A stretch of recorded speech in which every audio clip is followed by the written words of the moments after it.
All right, what's up, everyone? This is Mike Deary, and welcome to a little YouTube live session we got going on here. How you doing? Looks like we got some people filling in, so do me a favor, say hi. Let me know if this audio sounds good, if the lighting looks good, and all that fun stuff. And we'll get going. So I got a bunch of cool stuff planned for this little session here. I've been doing a lot of testing of the whole setup and trying to get this whole interactive thing going, which I'm pretty excited about. I got a whole bunch of cool stuff to share. What's up, Thomas? Looking good. All right, awesome. Good to hear. Everybody else, stop in, say hi. Who's there? Say hi and all that fun stuff. What I'm going to do is a little jamming, and then I actually got a fun little lesson planned for you guys today. A bunch of people wrote in and have been asking the audience what you guys want to see, hear, and learn about. More than anything, I'm here for question and answers. If I could help you, if you're out there playing guitar and you got questions, let me know, and I can cover stuff live right here for you. But I'm just going to go ahead and jam along for a little bit, and then I'm going to dive into a couple lessons I got to talk about some alternate picking methods that are really fun. And we're going to talk about how to use some scales that are outside your good old typical minor pentatonics box. So we can kind of get you outside and using more of the guitar neck when you want to jam and solo. So those are a couple things I have planned. But like I said, chime in, ask questions, and I'm here to help you out and cover them. So let me go ahead and jam along to one of the backing tracks that we're going to do our lesson on. And by the way, right now we're on the Rock Guitar Power YouTube station. Of course, one of the websites I have and run is rockguitarpower.com, and these backing tracks are all available on there. I'm actually just running them right off the app. So this one is a jam track called Crazy Fun Blues, and it's in A. But let me just go ahead and warm up to it, and then we're going to do some lessons on it and talk about some cool techniques. So here's a little jam. We'll see what happens.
All right, cool. So just warming up. Again, that was a backing track called Crazy Fun Blues.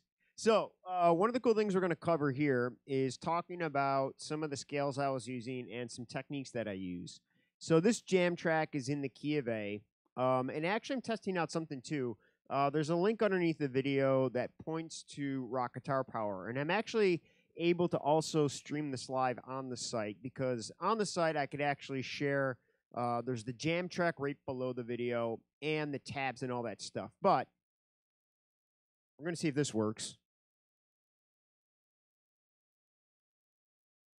Hopefully you'll see the little tab pop up right somewhere up here in a second.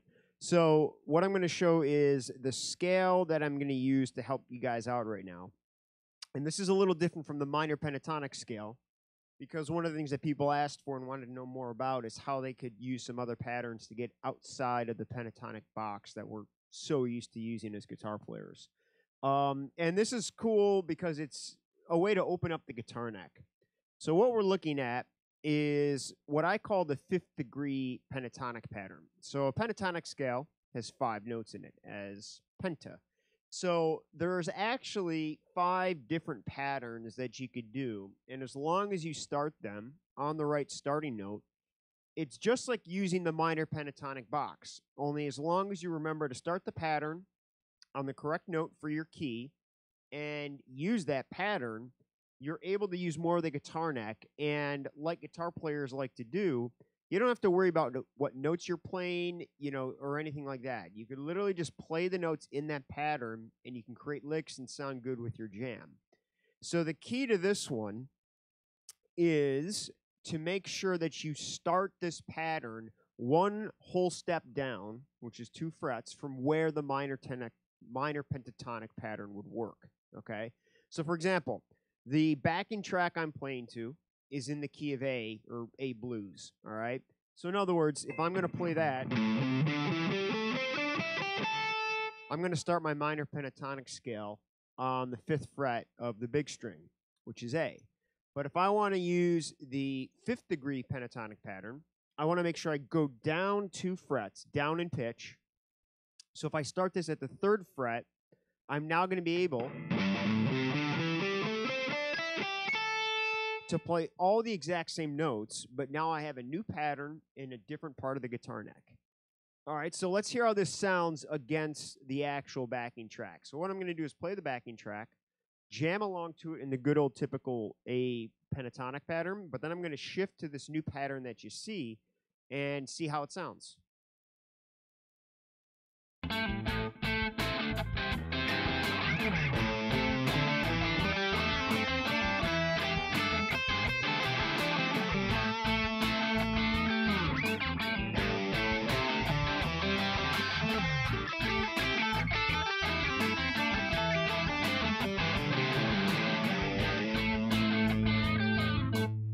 Okay, cool. So if you notice, the notes are the same. What's different is that obviously you start and end on a different note. So phrasing becomes a bit of a challenge, or you just got to be cautious about it because you're so used to this pentatonic scale and you're so used to ending licks and phrases on the note where it begins and ends. So when you start on a different end note, you got to get used to that. But the whole idea is that this pattern opens you up to a brand new part of the guitar neck that if you just remember, start this pattern 2 frets down, you're good to go. If you guys have questions on that or need more clarification, just chime in, ask, and let me know. But the other cool thing about this is the octave. So if you're not already familiar, if I have this minor pentatonic scale here on the 5th fret, if I go up an octave and play it on the 17th fret, I'm able to play the same scale in a different part of the neck. So I can get up nice and high and get all my high notes. Same goes for this new pattern. If I drop down 2 frets and use the pattern that we see, I'm now able to cover this whole section of the guitar neck and this whole section of the guitar neck. And still, I don't really need to know many note names, if any. I just need to know the one key I'm in, and I need to know where to start my scale. And for the rest, after you develop these scales and get these patterns under your fingers, you pretty much just kind of rip and let it go. And of course, it's a lot of just slow going and testing things out. But once you get used to it, you really open up a lot of doors. So let me just go ahead and jam for a sec on this concept. I'm going to play both the minor pentatonic scale, and then I'm going to move back to the 5th degree pentatonic scale. And you'll see how I'm able to kind of just keep a jam going and just play through the patterns. So let's see what happens.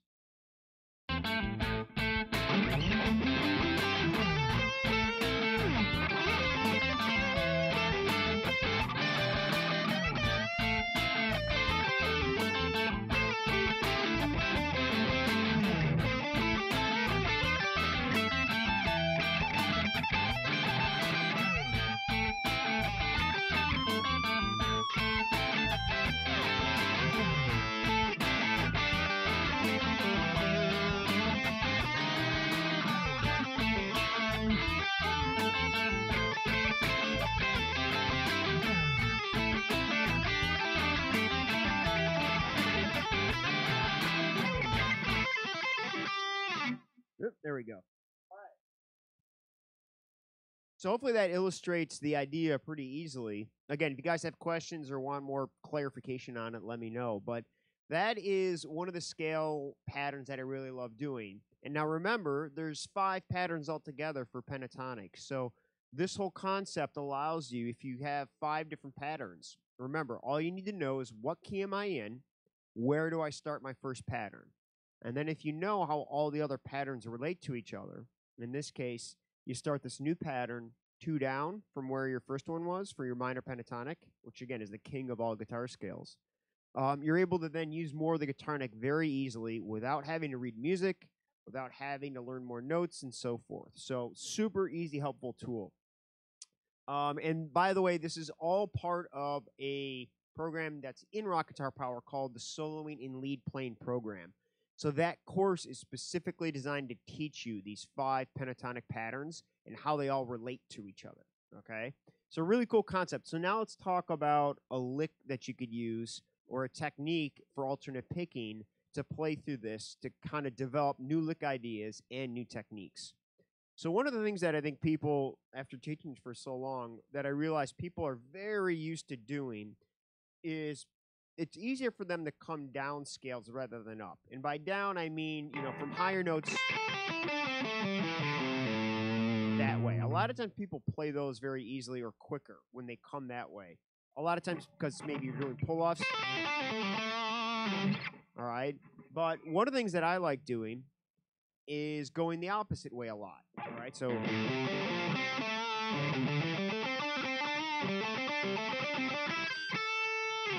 and one of the things that I found is a cool trick is if I'm moving in that direction is to use alternate picking, but start with an upstroke. All right. That's one of the things that helps me play moving in this direction.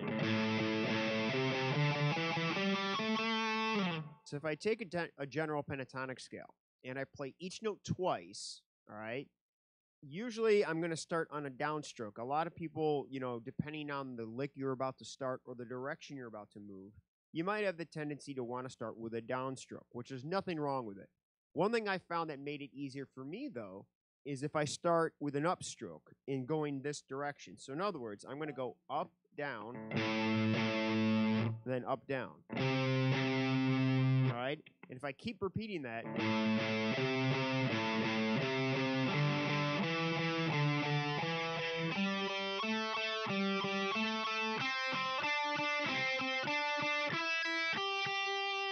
okay, and then just move through the scale pattern that way. The thing that I found is the upstroke when I'm reaching for a new string. So in other words, when I change strings, I'm going down towards the floor. But by using an upstroke, it really helps me kind of grab the string in an opposite direction. It's kind of a weird thing, I guess, to describe, but the physical side of doing that really helps me connect with the note. So when I'm going up, down, up, down, up, all right, I just change strings, and when I use that upstroke, it really helps me grab the string.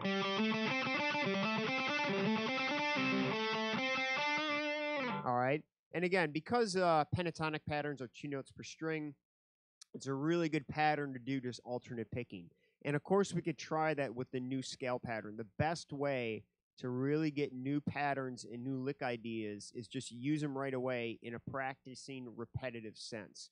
But again, by doing this to a backing track, it's going to make it a lot more fun and be more musical, so you're not sitting there feeling like you're doing exercises, okay? Let me show you an example. So I'm going to, again, use this backing track.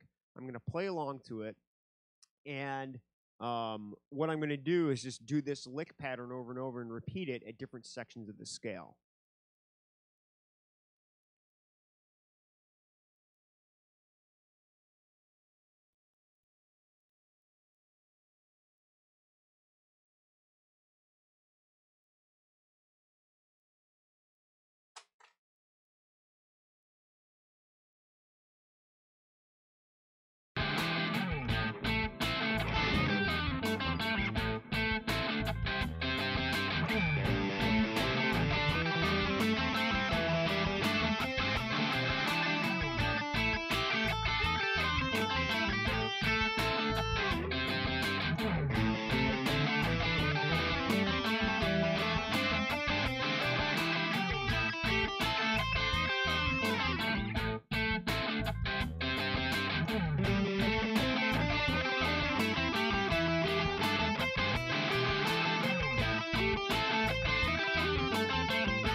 Okay, cool. So again, just a little example of how you take this pattern, you loop it, and you could already hear lick patterns happening. And the other thing is don't worry about being flashy and fast right away. All right. Now this jam, if you look at it on the jam tracks, it's the tempo set to be 167, which is actually kind of double time. If you were to count quarter notes, it'd be half that. But the way this tempo is, I have it listed at 167. Now, if we were listening to a metronome and practice quarter notes, this is what it would sound like. So let me see if I can get this going. All right, so there's my metronome at 167. But it sounds fast, but what I'm going to do now is play one note per click.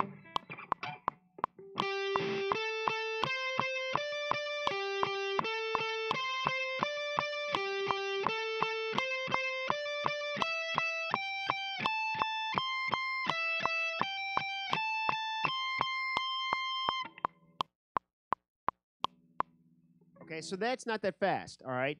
But what I want to do then is maybe bump up a beat variation. So if I'm playing quarter notes and then I move into eighth notes,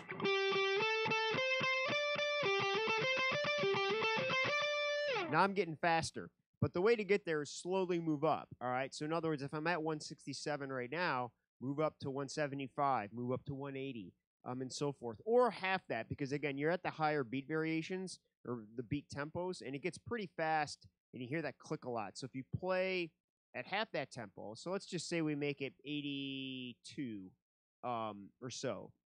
Now you're going to play quarter notes instead of eighth notes, but it's going to be the same speed. And then you're playing at a lower tempo, but the same speed. So it helps you because mentally you're not hearing this click going so much. A couple different ways to practice with the metronome. But what I would do is just play that metronome and just keep going with it. And then I go back and forth between the beat variations. So I'll play quarter notes for a couple bars, and then I'll go to eighth notes, and then I go back. And doing that really helps me know and establish control over playing. And this is also an absolutely critical rhythm technique to practice because rhythm is all about being locked in with your beat variations, all right? If you're ever out, that's when it sounds off, when you're not playing on beat. So by practicing with the metronome, really locking into it at every beat variation helps you establish the confidence and control. So let's hear what this sounds like. I'm going to let this metronome play at 167. I'm going to play quarter notes and eighth notes and go back and forth.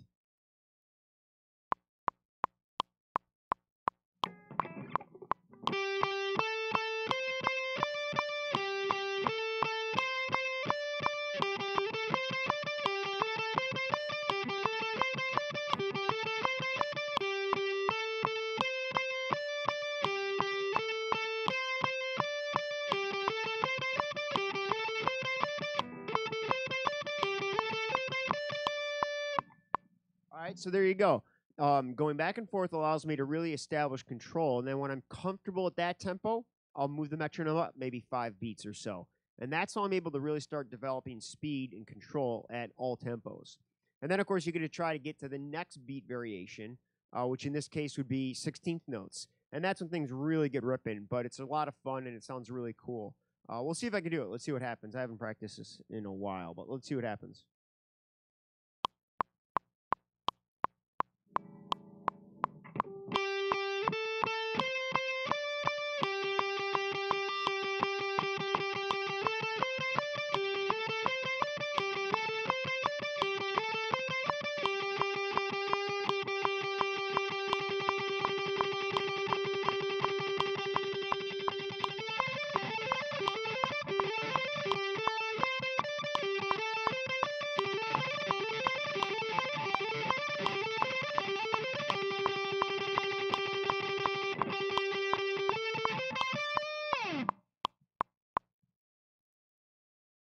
All right, so not too bad. A little sloppy, but not too bad. So if you notice, though, what I did was first move into just 16th notes on the one note, okay?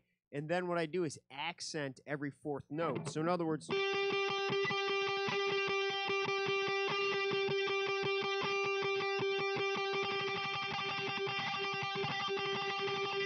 okay, that's one of the techniques that when you really get ripping and get going fast, helps you really know that you're hitting on beat and getting those notes on there. So again, a little kind of cool technique and tip on getting some speed, getting some technique with licks and so forth.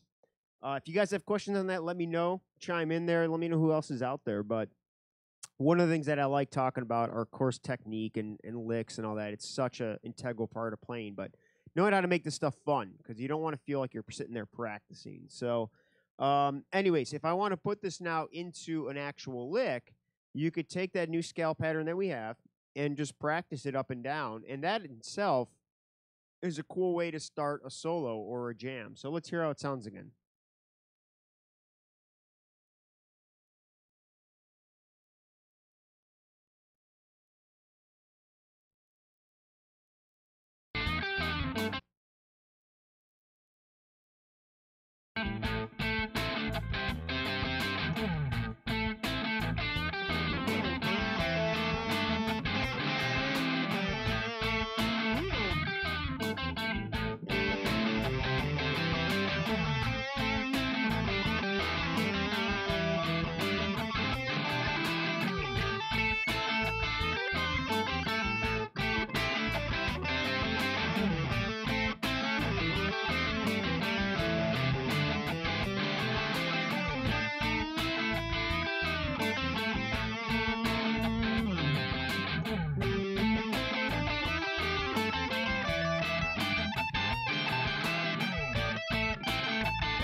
All right, there we go.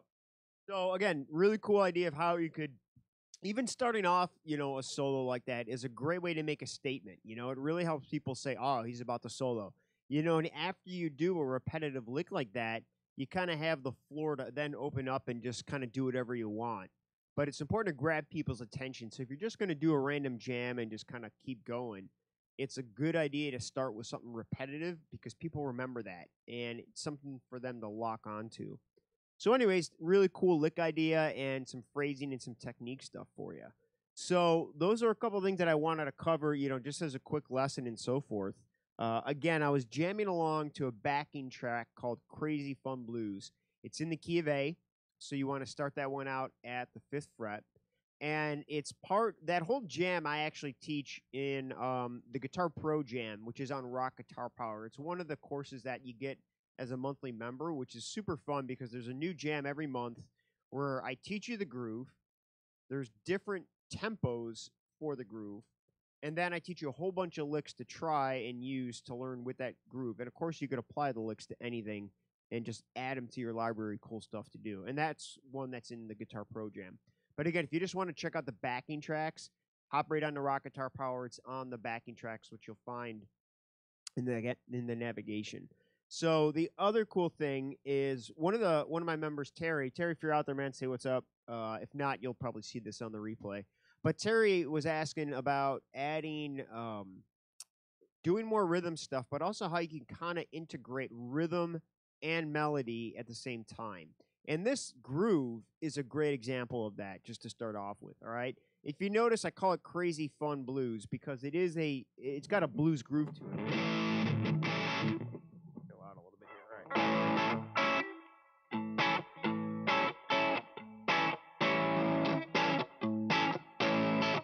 All right, so we're just vamping on an A7 chord. Where I came up with that riff, or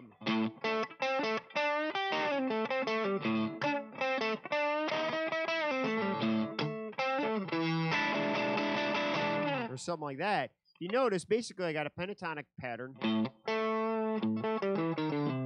part of the blues scale. So, and that's just a groove. There's a whole bunch of grooves there. Right? There's the first groove. And now the next groove or lick.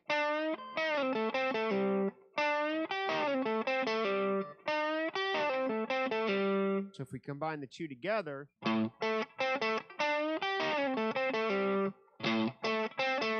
right? And then it just ends on the good old 5 chord, which is an E7 chord.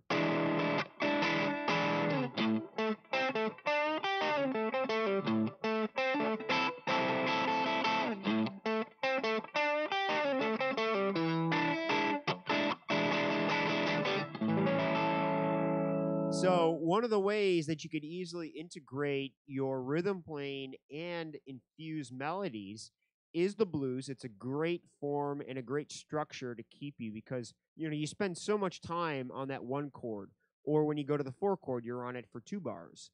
Um, but because you're on that one chord for so long, it allows you to take maybe 1 bar and play the chord, and then take a bar and play a lick.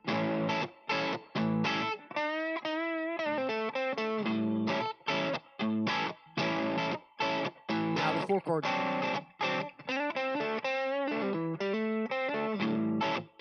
See what I mean? And then I'm back at the one chord. So one of the ways to get really good at that is first just play through your blues progression with regular chords and a simple groove. Right?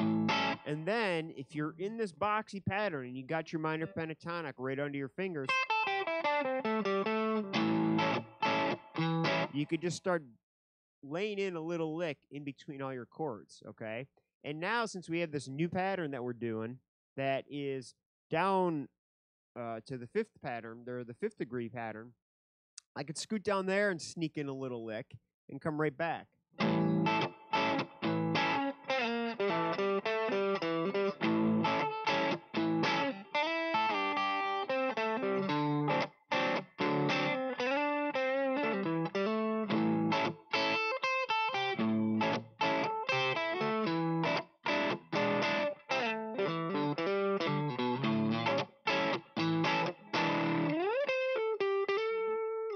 All right, so again, really nothing too fancy. If you look at what I just did, or just if I were to describe it, I'm just hanging out on this chord, and when I'm comfortable, I'm kind of visualizing a little lick that I could do with the box patterns that I have right under my fingers.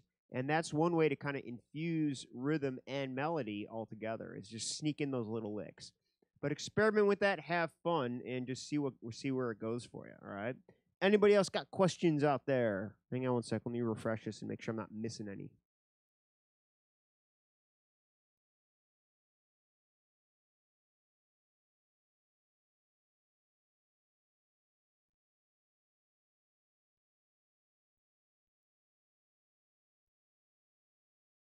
All right, cool. So I'm going to do a little more jamming, and we're just going to mix it up to do something different. I'll actually switch over to the acoustic and show you one other example of some rhythm stuff that we could do.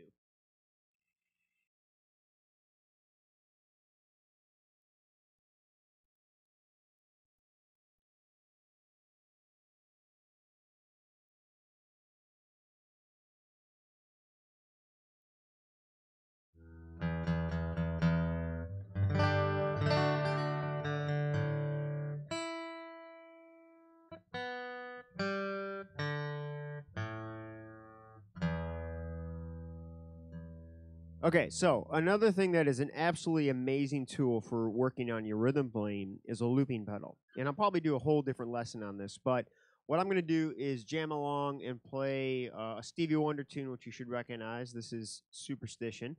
And what I'm going to do is just lay down the groove, solo on it a bit, and then get into the song. But one thing that's really great about a looping pedal is that it makes you really get good at laying down that rhythm and making sure that when it repeats, you laid in the loop just right, which is all about rhythm. When you tap it in, make sure you lock it in and make sure you're playing it tight. So let's see what happens.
All right, there we go. A little Superstition by Stevie Wonder. So yeah, getting that loop pedal down is really fun, and it's a great way if you don't have all the all the toys that if you could see the other side of the studio right now, there's just gear and computers and toys everywhere. But all you need is just to keep it super simple. If you just have a looping pedal, it's enough for you to lay down a groove, loop it, and practice your jams over top of it. It's a great way for you to get really good at rhythm and get really good as a guitar player. And it's also a great way if you're performing out live to play and soak up a lot of time. You can just lay down grooves and jam over them. It's a fun way to kind of get out there and just have stuff to play. So, got a question by Rusty. What's up, Rusty? So, how would you interpret an electric guitar driving song?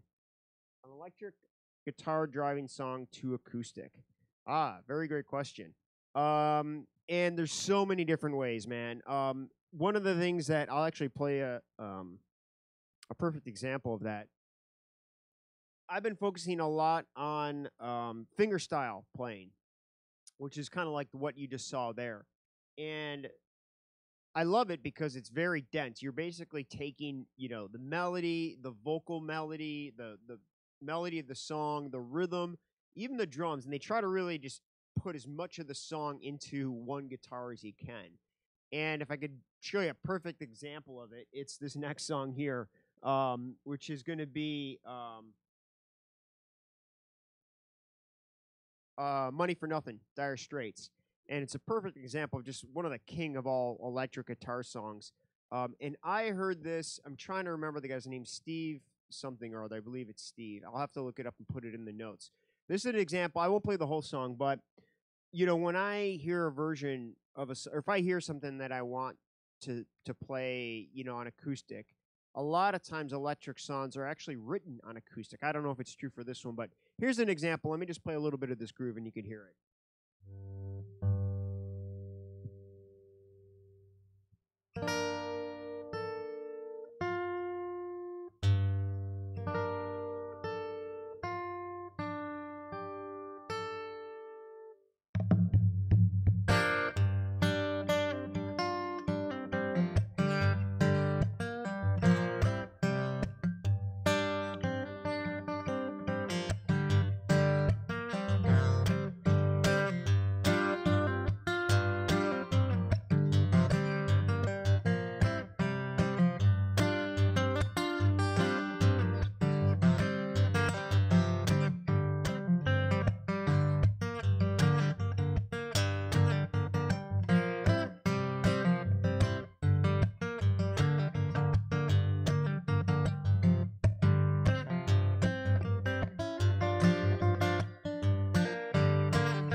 All right, cool. So there's a little Money for Nothing, not the full song, but that's a perfect example of, I heard that. Obviously, I just love that song as a guitar player, and the electric version, there's just nothing like it.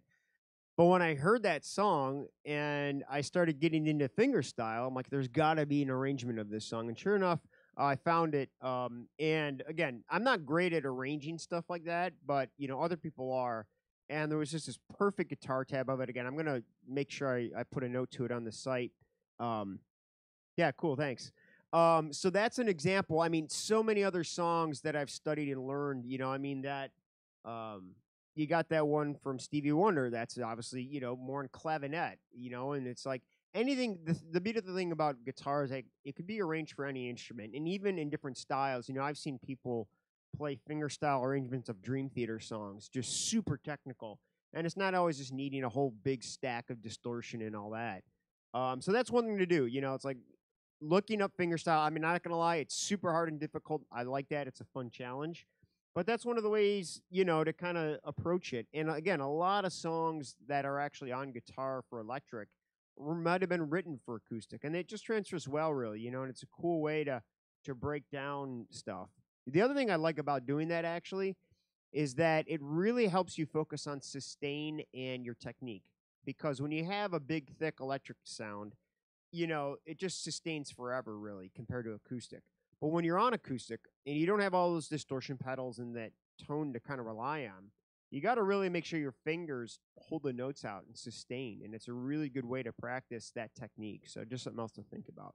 But great question. I can go on for days on that one. But you got any other questions? Anybody else out there? Like I said, I'm always happy to sit here and hang out and answer questions till the sun comes up. But I'm going to respect your guys' time and just do a little bit more jamming, and then we'll call it a night if nobody else. But once again, if you don't already know, my name is Mike Deary. I run a couple websites that teach guitar online. One's called rockguitarpower.com. The other is superguitarlicks.com.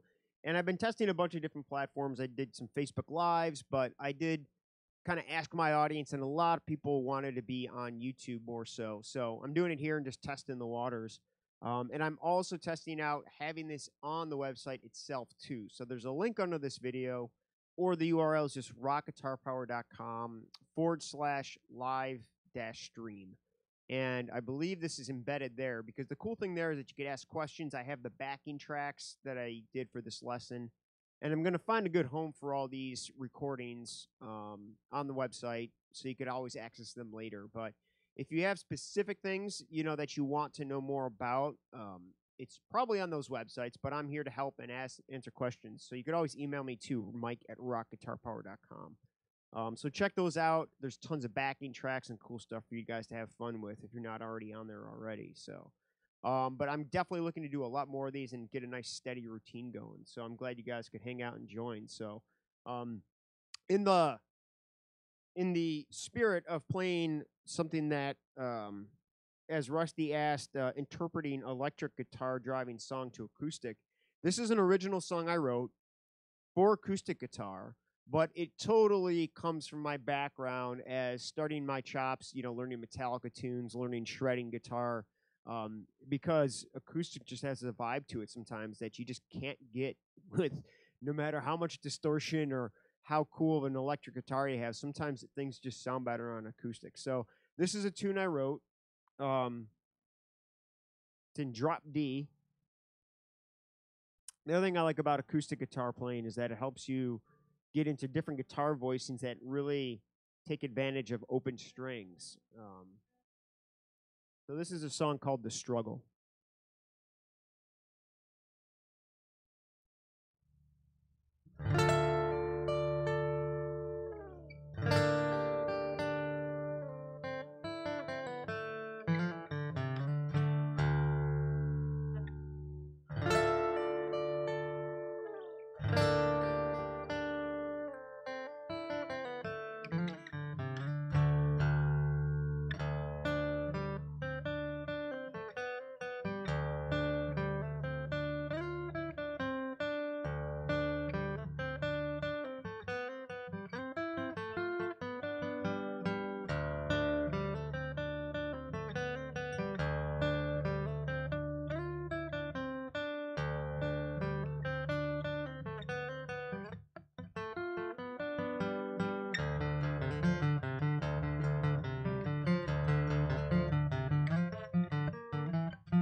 right, cool. There you go. You're welcome, Rusty. Thanks for the question. All right, cool. So that was an original song called "The Struggle," and again, that one just totally came from my core foundation of being just a rock guitar player.